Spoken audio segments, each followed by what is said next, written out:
Once again, I welcome you all to our discipleship training program. We are discussing about discipleship training. Today, we will be studying lesson number 9, and the subject is methods of discipleship training. Methods of discipleship training. ఈ దినము మరి ఈ శిష్యత్వపు శిక్షణ యొక్క పద్ధతులు అనే అంశం మనము నేర్చుకుందాం. లెసన్ నంబర్ 9, శిష్యత్వపు శిక్షణ యొక్క పద్ధతులు. అంటే మనము శిష్యత్వపు శిక్షణలో ఉన్నాం, అంటే డిసైపుల్షిప్ ట్రైనింగ్లో ఉన్నాం. దీంట్లో మెథడ్స్ ఎన్ని అని మనం చూసినట్లయితే 3 మెథడ్స్ ఉంటాయి. There are 3 methods for discipleship training. The first is one-to-one. మొదటిది ఏంటంటే ఒకరికి ఒకరు. రెండవది ఏంటంటే స్మాల్ గ్రూప్స్, చిన్న గుంపులు. The third is big groups, పెద్ద గుంపులు. ఇప్పుడు మీకు ఒక ఐడియా వచ్చేసింది ఏంటి నా సబ్జెక్ట్ అని చెప్పేసి. కనుక ఈరోజు లెసన్ నెంబర్ 9, శిష్యత్వపు శిక్షణ యొక్క పద్ధతులు. మొదటిది మనం తీసుకుందాము. అంటే శిష్యత్వం గురించి నేర్పించడం. ఏమేమి నేర్చుకుంటున్నామో శిష్యత్వం గురించి మనము నేర్చుకుంటున్నాం. ఇతరులకు ఏ విధంగా మనము నేర్పించాలి కదా, మనం నేర్చుకున్నది ఏ విధంగా మనం ఇతరులకి చెప్పాలి కదా. మరి 2T22 కదా, అదొక పాట బాగుంది కదా, 2T22 ఏముంది అక్కడ ఒక్కసారి చదువుకుందాము. 2 Timothy 2 Timothy chapter 2 and verse 2 ఏముంది అక్కడ?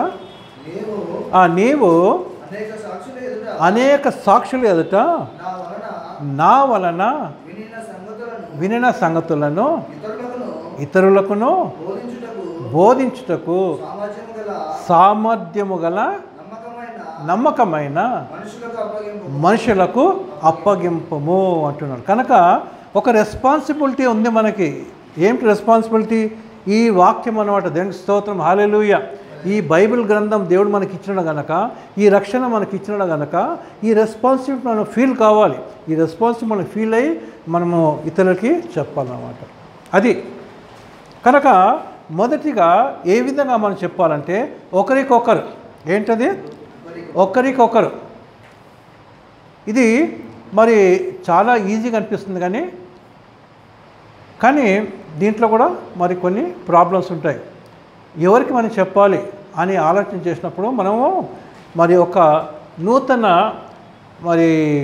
నూతనంగా ప్రభువులోకి వచ్చిన వ్యక్తిని మనము మరి ఆ బిడ్డని ఏం చేయాలంటే ప్రభువులో ఎదగ చేయాలి కదా. ఒక పాస్టర్గా మరి మనము బాప్తిజం ఇస్తాము. బాప్తిజం ఇచ్చిన తర్వాత అది అయిపోలేదు కదా. బాప్తిజం ఇచ్చిన తర్వాత అయిపోదు, అక్కడనే రెస్పాన్సిబిలిటీ స్టార్ట్ అవుతుంది. ఏంటి? ఆ బాప్తిజం పొందిన వ్యక్తి ఒక శిష్యులా ఉంటాడు. శిష్యువు అంటే న్యూలీ బోర్న్ బేబీ. ఆ బిడ్డకి ఏ విధంగా మరి పేతురులో ఉంటుంది కదా, మరి పాల వంటి వాక్యం మనం పెట్టాలి కదా. చిన్నపిల్లలకి ఏం పెడతారో? పాలు పెడతారు కదా. ఆ చిన్నపిల్లలకి ఏం పెట్టాలి మనము? పాల వంటి వాక్యం అని దేవుని వాక్యంలో మరి పేతురు అంటాడు. నేనేమి నా సొంత కల్పితం చెప్పట్లేదు. కనుక మరి పాల వంటి వాక్యం అంటే చాలా జాగ్రత్తగా చెప్పాలి మనం కదండి. చిన్నపిల్లలకి ఏ విధంగా ఫీడ్ చేస్తారు? చాలా జాగ్రత్తగా ఫీడ్ చేస్తారు కదా. ఏదంటే అది పెట్టరు. కనుక మరి ఒక మరి నూతనంగా ప్రభువులోకి వచ్చిన బిడ్డని మనము ఏ విధంగా నడిపించాలి? ఒక వ్యక్తి ఆ నేను రెస్పాన్సిబిలిటీ తీసుకుంటాను. ఈ బాబుకి నేను స్వార్థ ప్రకటిస్తాను, లేక ఈ బాబుకి నేను శిష్యత్వం చెప్తాను, ఈ బాబుని ప్రభువులో నడిపిస్తాను, అతన్ని ఎదగజేస్తాను, అతన్ని బలపరుస్తాను, అతన్ని ఒక గొప్ప సేవకుడిగా చేస్తాను. ఏ విధంగా మరి తిమోతికి మరి పౌలు చెప్పినాడో మరి ఆ విధంగా నేను చేస్తానని చెప్పేసి ఏం కావాలి? మనలో ఒక నిశ్చయత కావాలి కదండి. ఒక నిశ్చయత కావాలి, డెడికేషన్ కావాలి. ఒక డెడికేషన్ కదా. డెడికేషన్ చేసుకొని మరి ఆ నూతనంగా ప్రభులోకి వచ్చిన బిడ్డ గురించి మనం ఏం చేయాలి? ప్రార్థన చేయాలి. బాగా భారంతో ప్రార్థన చేసి, ప్రభువా నూతనంగా ఆ బిడ్డ వచ్చిన తండ్రి ఏ విధంగా ఆ బిడ్డకి నేను వాక్యం చెప్పాలి నాయన అని మరి ఆ బిడ్డని ఎప్పుడు జ్ఞాపకం చేసుకుంటూ ప్రార్థన చేస్తూ మరి ఆ బిడ్డకి వాక్యం చెప్పాలి కదండి. ఎవరైనా కావచ్చు, మన మన మన చర్చనే కాదు, ఇంకెక్కడైనా కావచ్చు, మన బంధువులే కావచ్చు, మన ఫ్రెండ్సే కావచ్చు, మన కొలీగ్స్కే కావచ్చు కదండి. మన వాక్యం చెప్పిన తర్వాత వాళ్ళు ప్రభులోకి వస్తే ఏం చేయాలి? వాళ్ళని జాగ్రత్తగా వాళ్ళని ఎదగజేయాలి. 1 to 1 కదండి. 1 to 1 అంటే ఒకరికొకరు, అంటే ఇంకెవరు ఉండరు మధ్యలో, మనమే. కనుక మనం చెప్పేది చాలా జాగ్రత్తగా ఉండాలి. కనుకనే మనం చెప్పేటప్పుడు మనం దేంట్లో ఉండాలి? మనము డాక్ట్రిన్లో ఉండాలి, బైబిల్ యొక్క సిద్ధాంతంలోనే ఉండాలి కదండి. మరి బయట మనం విన్నది ఏమి మనం చెప్పడానికి వీల్లేదు. బైబిల్లో మనం ఏమి నేర్చుకుంటున్నామో బైబిల్ విషయాలే మనం చెప్పాలి, బైబిల్ నుంచే మనము చెప్పాలి. కనుక ఈ 1 to 1 కదండి. మరి కనుక ఈ ఒకరికొకరు మొదటి ఏంటి? ఒకరికొకరు ఈ విధంగా మరి ఈ మెథడ్లో మరి ముఖ్యమైనది ఏంటంటే మరి ఆ బిలీవర్కి మంచిగా ఒక మెచ్యూర్ బిలీవర్ కదా, ఒక మెచ్యూర్ ఒక బిలీవర్ ఆయనకి మంచిగా ప్రభులోకి నడిపించాలి. కనుక మనం గట్టిగా ఉండాలి. మనం ఏ విధంగా ఉండాలి? స్ట్రాంగ్గా ఉండాలి. మనం బలమైన బిడ్డలుగా ఉన్నప్పుడే ఇతరులకు మనము చెప్పగలం కదండి. కనుక ఈ విషయాలు మనము జ్ఞాపకం చేసుకుందాం. రెండో పాయింట్లోకి వెళ్దాం. రెండో పాయింట్ ఏంటంటే చిన్న గుంపులు. రెండోది ఏంటి? చిన్న గుంపులు, స్మాల్ గ్రూప్స్. ఇది సాధారణంగా ఇప్పుడు మనం చేసేది చిన్న గుంపు అన్నమాట. మనం చేసేది చిన్న గుంపు. ఇది చాలా చాలా మేలుకరం అన్నమాట. ఒక విధంగా చూస్తే ఇట్స్ వెరీ అడ్వాంటేజెస్, చాలా మనకి క్షేమము, మేలు. ఎందుకంటే చిన్న గుంపు అంటే యేసుప్రభు ఎంతమంది శిష్యులు ఉన్నారు? 12 మంది శిష్యులు. చిన్న గుంపు కదా. యేసయ్య మరి ఆయన ఎవరు? మరి దేవుడు కదా, మన కోసం వచ్చిన మన రక్షకుడు. ఆయన 1000 మందిని మరి ఆయన చుట్టూ పెట్టుకోలేదు కదండి. 1000 మందిని ఇప్పుడు మనం చూస్తున్నాం. చర్చెస్ చాలామంది ఇప్పుడు మెగా చర్చెస్ అంటారు కదా. మెగా చర్చెస్ ఎంతమంది? వాళ్ళ చర్చిలో ఇంకా అడ్వర్టైజ్మెంట్లు పెడుతుంటారు. మా చర్చిలో మరి 20,000 మంది, మా చర్చిలో 30,000 మంది, మాకు 3 ఆరాధనలు, మాకు 5 ఆరాధనలు అని వాళ్ళు గొప్పగా చెప్పుకుంటారు. కానీ మరి దుఃఖకరమైన సంగతి అంటే మరి వాళ్ళ చర్చిలో ఎవరైనా ఒక బిలీవర్ వాళ్ళ పేర్లే వాళ్ళకి సరిగ్గా తెలియదు. చిన్న గుంపులో మనకి అడ్వాంటేజ్ ఏంటి? ఇప్పుడు చిన్న బ్రదర్ వాళ్ళ ఇంట్లో మరి ఏమి ప్రాబ్లం ఉందో మనకు తెలుసు. ఆది స్టడీస్లో ఏం ప్రాబ్లం మనకు తెలుసు కదా.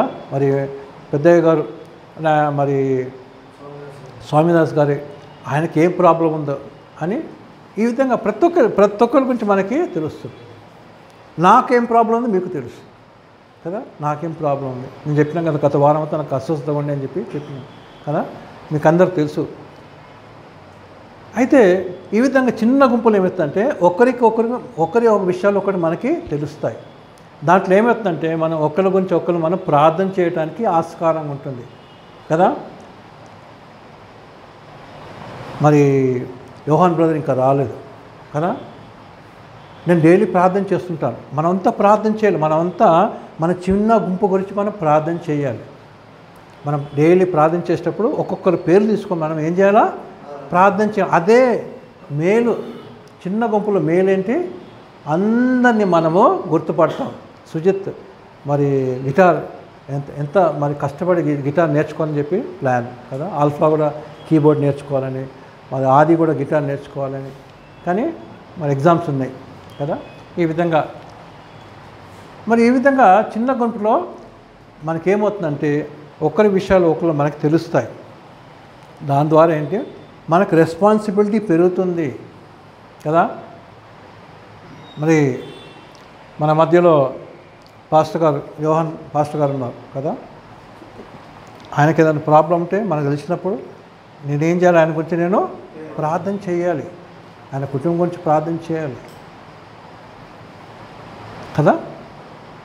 2 సంఘాలు నడిపిస్తాడు కదా, పొద్దున ఒకటి ఈవినింగ్ ఒకటి కదా, ఎంత కష్టము ఈ ఏజ్లో. అంటే యవనస్తులుగా అంటే అన్నీ చేయొచ్చు, మరి 60 years తర్వాత అన్నీ కష్టాలే. ఆయన వెళ్తూనే ఉంటాడు. ప్రైజ్ ది లార్డ్, హల్లెలూయా. కనుక ఎందుకు ఇన్ని విషయాలు నేను చెప్తున్నాను, చిన్న గుంపులో మనకి ఎన్నో మేలులు ఉంటాయన్నమాట. చిన్న గుంపు కనుక చిన్న గుంపు అంటే ఎంత, మరి ఎంతనా కావచ్చు చిన్న గుంపు అంటే. ఇప్పుడు మనం ఎంతమంది ఉన్నాం, 7 మంది ఉన్నాం కదా, 7 మంది ఉన్నాం. ఇంకా అందరు వచ్చి ఉంటే 10 మంది అవుతుండండి. సరే, ఇది చిన్న గుంపు. 7 మంది అయినా చిన్న గుంపే కదా, 7 మంది అయినా చిన్న గుంపే. కనుక 7 మంది చిన్న గుంపు, 10 మంది చిన్న గుంపు, 12 మంది చిన్న గుంపు, 20 మంది కూడా చిన్న గుంపు. ఇంకా పెరుగుతుంటే 30 మంది, 50 మంది అంటే అది ఇంకా పెద్దగా పెద్ద గుంపులోకి వెళ్ళిపోతుంది. 100 అంటే పెద్ద గుంపులోకి. అక్కడ సరే, ఈ చిన్న గుంపులు మనకి ఏంటంటే మరి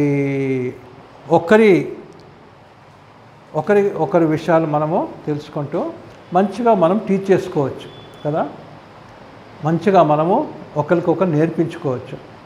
ఏమైనా అర్థం కాకపోతే నాకు ఇది ఏంటని చెప్పి అడటానికి చిన్న గుంపులో మనకి ఆస్కారం ఉంటుంది. కనుక రెండోది ఏంటి, చిన్న గుంపు చాలా మేలు అన్నమాట. అందుకోసం యేసుప్రభు ఏమన్నాడు, ఎక్కడ 2 లేక 3 నా నామం పేరట కూడుతారో నేను అక్కడ ఉంటాను అన్నాడు. యేసుప్రభు కూడా పెద్ద, మీరు వేలు మంది కూడండి నా నామం కదా, వేలు ఉంటేనే నా నామం తీసుకోండి అన్నాడా? లేదు. ప్రైజ్ ది లార్డ్, హల్లెలూయా. ఎక్కడ 2 లేక 3 ఉంటే చాలు, నేను ఉంటాను అన్నాడు అక్కడ కదా. ఎంత కనికరమ గల ప్రభు మన ప్రభు అండి. దేవుని స్తోత్రం, హల్లెలూయా. కొంతమంది గొప్ప సేవకులు ఏం చేస్తారు, అయా మాకు వచ్చి వాక్యం చెప్పండి అంటే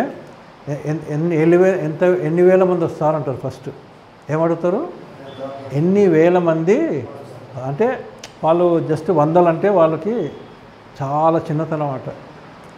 వేలు ఉండాలి, చాలా కనబడాలి. కనుక మరి చిన్న గుంపు యేసయ్యకు చాలా ప్రేమ కదండి. దేవుని స్తోత్రం, హల్లెలూయా. కనుక చిన్న గుంపులో ఎన్నో మేళ్ళు కదా, చిన్న గుంపులో ఎన్నో మేళ్ళు. ఈ చిన్న గుంపు మరి ఇప్పుడు నేను ఒక చిన్న గుంపుగా మీకు చెప్తున్నాను. తర్వాత మీరు కూడా అదే చేయాలి. మీరు కూడా ఏం చేయాలి, మీరు కూడా చిన్న గుంపుగా స్టార్ట్ చేసి మీరు కూడా చేయాలి. దేవుడు మీకు ఒక అవకాశం ఇస్తే ఆ విధంగా మీరు చేయాలి. అందరం చేయాలి, అది అందరి పని. ఇది దేవుని సేవ అంటే అందరి యొక్క పని కదా. మరి అది మనము నేర్చుకొని చిన్న గుంపులు మనము ఈ విధంగా టీచ్ చేస్తూ మనము ముందుకు వెళ్ళాలి. మూడోది ఏంటి, పెద్ద గుంపు. మూడోది ఏంటమ్మా చెప్పండి, పెద్ద గుంపులు లేక బిగ్ గ్రూప్స్. దాంట్లో మరి 30 మంది, 40 మంది, అబౌవ్ 30 అంటే ఒక పెద్ద గ్రూప్ అవుతుంది కదా. ఎంతైనా కానీ అబౌవ్ 30 కావచ్చు, అబౌవ్ 40 కావచ్చు, 100స్లోకి వెళ్ళిపోయింది అనుకో కదా. కొన్ని పెద్ద చర్చెస్ ఉంటాయి కదా, పెద్ద చర్చెస్లో వాళ్ళు బైబిల్ స్టడీ పెడితేనే 100 మంది వస్తారు. ఎందుకంటే చాలామంది ఉంటారు కాబట్టి, 1000 మంది ఉంటారు కాబట్టి ఒక బైబిల్ క్లాస్కి 100 మంది రావడానికి చాలా ఈజీ. ఎందుకంటే చాలామంది ఉంటారు కాబట్టి. ఒక యూత్ మీటింగ్ పెడితే రెగ్యులర్గా వాళ్ళ యూత్ మీటింగ్లోనే 100 మంది ఉంటారు, ఉమెన్స్ మీటింగ్లో 100 మంది ఉంటారు. ఏ మీటింగ్లో పెడితే కూడా 100 మందే వస్తారు. ఎందుకంటే వాళ్ళ సంఘాలలో ఎంతమంది ఉంటారు, 1000 మంది ఉంటారు. కనుక ఇవన్నీ బిగ్ గ్రూప్స్ అన్నమాట, బిగ్ గ్రూప్స్. అయితే ఈ బిగ్ గ్రూప్స్లో కూడా ఒక అడ్వాంటేజ్ ఏంటంటే చాలామందికి ఒకేసారి చెప్పడానికి వీలవుతుంది కదా. ఒక అడ్వాంటేజ్ అది ఏంటి, నేను రైల్వేలో పనిచేసిన కాబట్టి రైల్వే గురించి మేము అంటే ప్లాన్ చేసేటప్పుడు ఒక ఇంజన్ ఉంటుంది.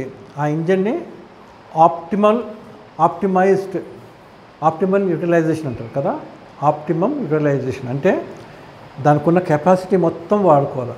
ఏ విధంగా వాడుకోవాలి, దానికి ఒక 5-6 డబ్బాలు వేసి ట్రైన్ నడిపిస్తే దాని కెపాసిటీ ఎంత, 20 కోచెస్ లాగే కెపాసిటీ ఉంటుంది ఇంజన్కి కదా.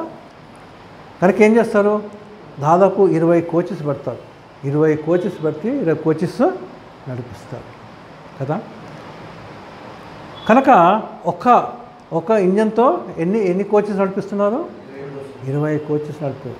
అంతేకాకుండా వ్యాగన్స్ నడిపిస్తారు కదా. వ్యాగన్స్ నడిపించినప్పుడు ఒక గుడ్స్ ట్రైన్కి ఒక ఇంజన్ లేక 2 ఇంజన్లు తీసుకుంటే 40-60 మేము అంటే 100 వ్యాగన్స్ ట్రైన్స్ కూడా మేము నడిపించినాం. అంటే 100 వ్యాగన్స్ అంటే దానికి ఎక్కువ ముందు 2 ఇంజన్లు వెనక ఇంకొక ఇంజన్ పెట్టి ఆ విధంగా పుష్ చేయటం, ఇది పుల్ చేయటం, అది పుష్ చేయటము, అదే అంటే ఆప్టిమమ్ ఎక్కువగా యూటిలైజ్ మనము వాడుకోవటం. వేస్ట్ కావద్దు అన్నమాట. ఏం కావద్దు? ఇంజన్ కెపాసిటీ వేస్ట్ కావద్దు, డీజిల్ ఆయిల్ వేస్ట్ కావద్దు. అదేవిధంగా పెద్ద గుంపులు ఏమవుతుంది? ఒక్క వ్యక్తి నేర్పిస్తుంటాడు, చాలామంది నేర్చుకుంటారు. దాంట్లో ఏమవుతుందంటే చాలామంది నేర్చుకుంటారు. అది కూడా ఒక ఇది అంటే మంచిదే. కానీ పర్సనల్గా మరి ఒకరికొకరు అంటే ఏ విధంగా వాళ్ళు ఎదుగుతున్నారో తెలుసుకోవాలంటే చాలా కష్టమవుతుంది కదండి. మరి ఈ విధంగా అందరికి ఇంకోటి ఏంటంటే టైం, అందరికీ రావాలంటే టైం సెట్ కాదు కదా. ఇప్పుడు ఎంతమంది వస్తున్నాం మనం? 7 వస్తున్నాం. ఇంకా యోహాన్ బ్రదర్ ఇంకా పాపం ఇంకా డ్యూటీ చేసుకొని ఇంటికి వచ్చి అంతా మరి ఇంకా కొంతమంది రాలేకపోతున్నాం కదా. ఎందుకు రాలేకపోతున్నారు? మెయిన్ థింగ్ ఏంటంటే డ్యూటీ. మనం ఇక్కడ 7 o'clock అనుకుంటున్నాము, కానీ వాళ్ళ పాపం డ్యూటీ చేసి ఇంటికి వచ్చేటప్పటికే 7-7:30 అయిపోతుంది, ఆల్చిపోతారు. కనుక ఇవన్నీ ప్రాబ్లమ్స్ ఉంటాయి కదండి, ఇవన్నీ ప్రాబ్లమ్స్ ఉంటాయి. కనుక ఈ బిగ్ గ్రూప్స్లో కొన్ని మేలులు ఉంటాయి కదా, కొన్ని ఇబ్బందులు కూడా ఉంటాయి. కనుక బిగ్ గ్రూప్స్లో ఏముంటుంది? చాలామందికి ఒకేసారి నేర్పించడానికి ఆస్కారం ఉంటుంది. కానీ మరి వ్యక్తిగతంగా ఒకరికొకరు ఏమైనా టీచ్ చేయాలంటే కష్టమవుతుంది కదా. చిన్న గ్రూప్లో ఏమవుతుంది? ప్రతిదీ ఇప్పుడు సుజిత్కైనా డౌట్ ఉంటే అడిగితే చెప్తాను కదా. ఇప్పుడు 100 మంది ఉంటే 100 మంది దాంట్లో 10 మంది క్వశ్చన్స్ అడిగితే ఏమవుతుంది? దాంట్లో అర్ధగంట దానికే అయిపోతుంది కదా. కనుక అంటే అది కూడా మంచిదే, కానీ దేని ప్రాబ్లమ్స్ దానికి ఉంటాయి, దేని మేలులు దానికి ఉంటాయి. కనుక ఈ 3 రకాల ట్రైనింగ్స్ అనమాట. ఎన్ని రకాల ట్రైనింగ్స్ ఉన్నాయి? 3 రకాల ట్రైనింగ్స్. అయితే మొదటిది ఏంటి?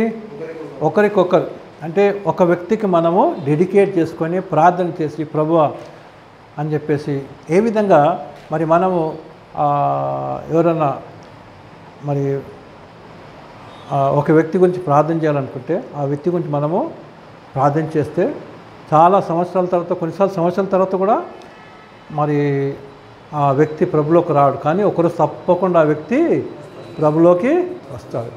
మనం ఏం చేయాలి? డెడికేట్ చేసుకొని ప్రార్థన చేయాలి. ప్రభువా ఆ వ్యక్తిని మార్చు, ప్రభువా ఆ వ్యక్తిని మార్చు, ప్రభువా ఆ వ్యక్తిని మార్చు అని పేరు తీసుకొని మనము చెప్తూనే ఉండాలి, ప్రార్థన చేయాలి. అదేవిధంగా మరి డెడికేట్ చేసుకొని ప్రభువా మరి ఈ వ్యక్తికి నేను సువార్త ప్రకటించాలనుకుంటున్నాను, ప్రభువా ఈ వ్యక్తికి నేను మరి డిసైపుల్షిప్ ఏ విధంగా నీలో ఉండాలని చెప్పేసి మనము మరి సంఘంలో మరి చూస్తే ఎవరన్నా ఒకవేళ ప్రభుని నమ్ముకున్న తర్వాత బాప్టిజం తీసుకున్న తర్వాత కూడా మరి ఆ వ్యక్తి ఒకవేళ ప్రభులో లేకపోతే మనకి తెలిసిపోతుంది కదా.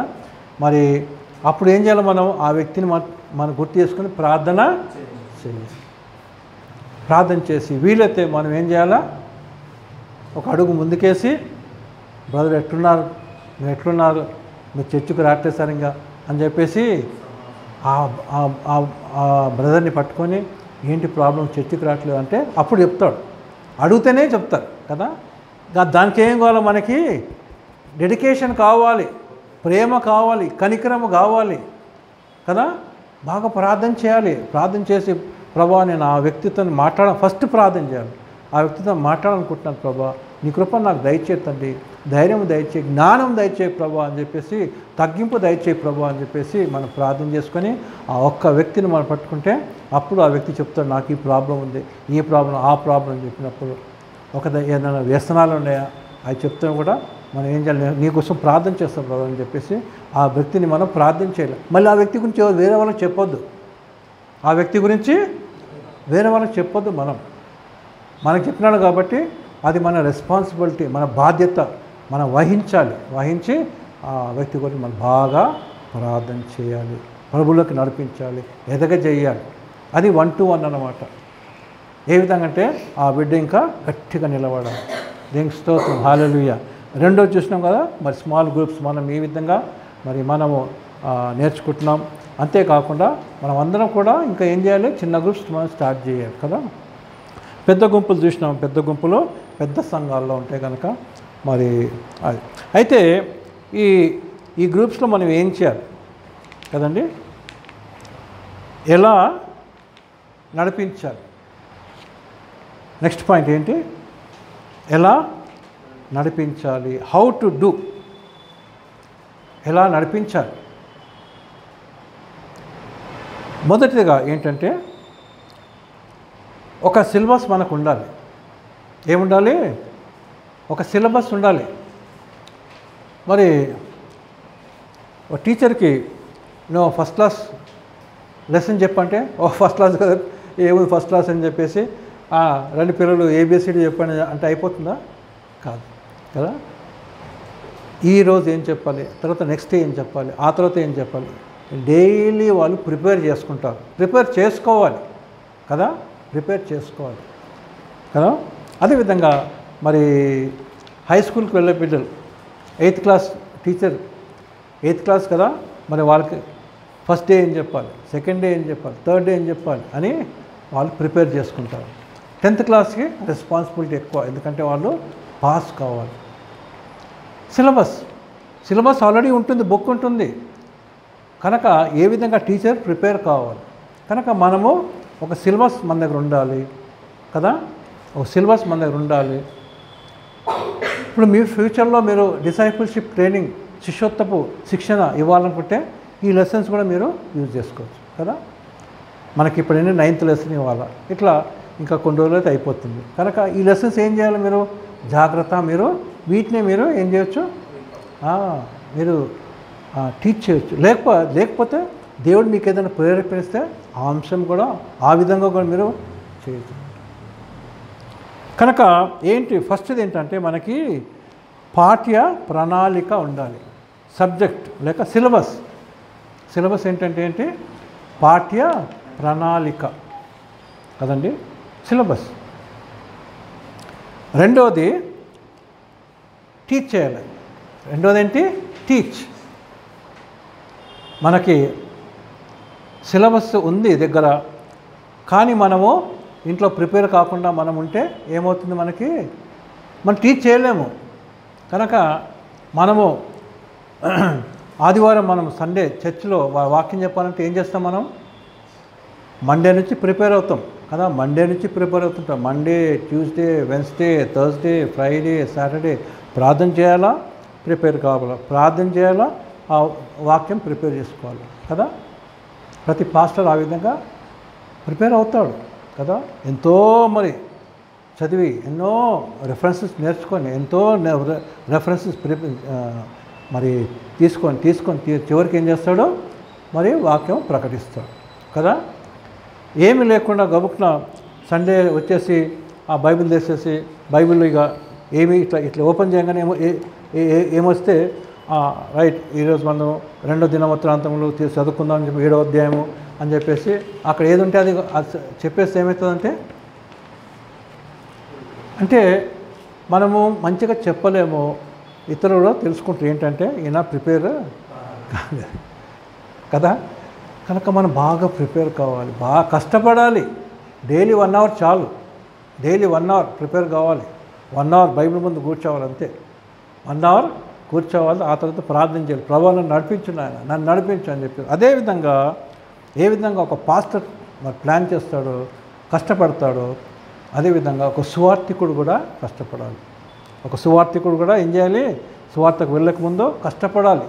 ప్రభువా నేను ఏం చెప్పాలి నాయన, ఏ సువార్త ప్రకటించాలి, నీ రక్షణ సువార్త ఏ విధంగా చెప్పాలి, అదేవిధంగా మనము శిష్యత్వంలో ఏ విధంగా చెప్పాలి ప్రభువా అని చెప్పేసి మనము బాగా దేవుణ్ణి అడిగి బోధించాలి కదా. చిన్న గ్రూప్ అయినా పర్లేదు, ఇండివిజువల్ గ్రూప్ అయినా పర్లేదు, ఇండివిజువల్ పర్సన్ అయినా పర్వాలేదు ఏం చెప్పాలి ప్రభా, ఏం చెప్పాలని మనకి భారం వచ్చేస్తుంది. భారం అనేది మన మీదకి వచ్చేస్తుంది. దేవుడు మనకు వాక్యాలు ఇస్తుంటాడు, ఆ వాక్యాలు తీసుకొని మనము నేర్పించాలి. కనుక టీచ్ చేయాలి. ఫస్ట్ ఏం కావాలి మనకి ఒక సిలబస్ ఉండాలి. అంటే ఒక బుక్ ఉండాలి. బుక్ అంటే ఇదే బుక్ మనకున్న ఈ లెసన్సే, ఈ 10 లెసన్లే ఇది ఒక బుక్ అన్నమాట కదండి. ఏం చేయాలి మనము? రెండవదిగా టీచ్ చేయాలి. మూడవది ట్రైన్ చేయాలి. మళ్ళీ చెప్తూనే మనం ట్రైన్ చేయాలి. ఏం చేయాలి? మరి నువ్వు కూడా ఎదగాలి, నువ్వు కూడా మరి దేవుళ్ళు ఎదగాలి, నువ్వు కూడా శిష్యత్వపు దీంట్లో నువ్వు ఒక డిసైపుల్షిప్లో నువ్వు ఎదిగి నువ్వు కూడా టీచ్ చేయాలని చెప్పేసి ఆ బిడ్డకు కూడా మన రెస్పాన్సిబిలిటీ అప్పగించాలన్నమాట. అది ట్రైనింగ్. నేను నీకు చెప్తున్నాను కదా, నువ్వు కూడా ఏం చేయాలంటే నువ్వు కూడా ఇతరులకి మరి ఇతరులను ప్రిపేర్ చేయాలని ఏం చెప్పాలో వాళ్ళకి 2T22 కదా, 2T22 కదా. అది మనం గుర్తుపెట్టుకుంటే మనకు చాలా మేలుకరంగా ఉంటుంది. అంటే పౌలు భక్తుడు తిమోతికి అప్పగించాడు. తిమోతికి రెస్పాన్సిబిలిటీ ఏంటి? ఇతరులకి చెప్పాలి.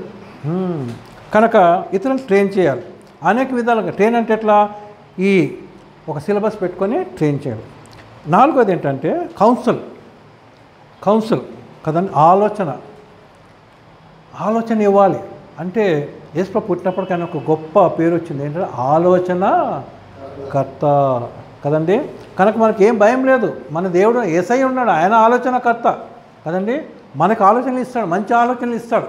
కనుక ఆలోచనకర్త. కనుక మరి మన ఇతరులకు ఏం చేయాలి? ఆలోచన ఇవ్వాలి. 5వ పాయింట్ ఏంటంటే మరి జవాబులు చెప్పడానికి రెడీగా ఉండాలి. ప్రైజ్ ద లార్డ్, హల్లెలూయా. జవాబులు చెప్పడానికి రెడీగా ఉండాలి. కానీ జవాబులు దేంట్లోనే చెప్పాలి? బైబిల్లోనే చెప్పాలి. కొంతమంది కొన్నిసార్లు ఏం అడుగుతుంటారంటే లేనిపోని అన్నీ అడుగుతుంటారు కదండి. లేనిపోని అడిగినప్పుడు బాబు ఇది అనవసరము అని చెప్పేసారు, ముందే చెప్పేసారు. ఇది అనవసరం, వేస్ట్ క్వశ్చన్. కనుక ఇది అడగొద్దు. మనకి ఉపయోగపడే క్వశ్చన్స్ మనం అడగాలని చెప్పేసి మరి ఒకవేళ అడిగితే ఏం చేయాలి? మనము బైబిల్లో నుంచే చెప్పాలి. మనకి తెలిసింది మనం చెప్పాలి. తెలియకపోతే అయ్యా నాకు తెలియదు. యేసుప్రభు కొన్నిసార్లు ఏమంటాడు? యేసుప్రభు మరి ఆయన అడిగినప్పుడు ఆయన ఏమంటాడు? నువ్వు చెప్పు అంటాడు. నువ్వు చెప్పంటే మాకు తెలియదు అంటాడు కదా. అప్పుడు ఏమంటాడు ఆయన? నేను కూడా చెప్పాను అంటాడు. యేసుప్రభు అట్లా చెప్పినప్పుడు మనం కూడా అట్లే చెప్పొచ్చు కదా. ఆయన బిడ్డలం, మనం ఆయన శిష్యులం. కనుక మరి నేను వందనాలు చెల్లించుకుంటున్నాం. మా టైం కూడా అయిపోతుంది కనుక నేను ముగిస్తాను. మరి 3 విషయాలు మనం నేర్చుకున్నాం కదా.